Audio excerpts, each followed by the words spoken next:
As we told you earlier in the newscast, 4 former Vanderbilt football players accused of raping a classmate were in court today here in Nashville. After the hearing this morning, the judge granted a request to try the players 2 at a time. Former Vanderbilt football players Brandon Banks and Jaborian Tip McKenzie had their cases severed from Corey Beatty and Brandon Vandenburg. All 4 of these men are charged with raping an unconscious female student in a campus dorm room back in June. More now on our exclusive coverage of the Vanderbilt rape case. Tonight, the attorney for Brandon Vandenburg is talking only to Fox 17 News. For the very first time, David King sheds new light on who he says his client really is and their strategy as this case heads to trial in August. Fox 17's Erica Lathan joins us now with more.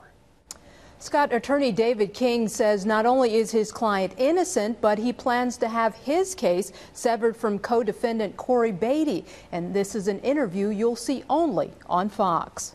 Brandon Vandenburg looked straight ahead with little expression as he walked into the Birch building. Until now, we've heard little about the former Vanderbilt Commodore other than the rape allegations against him and 3 other athletes. I find him a very humble young man, soft-spoken.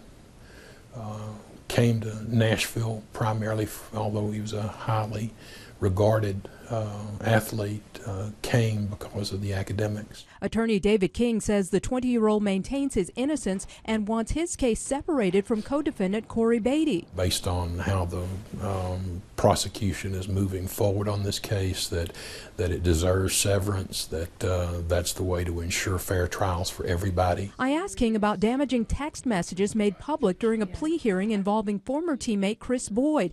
In them, Brandon allegedly admits using cocaine and sent a photograph of an unconscious female. King takes issue with how Brandon has been portrayed as the alleged ringleader in the sexual assault case. We think a lot of those characterizations are false.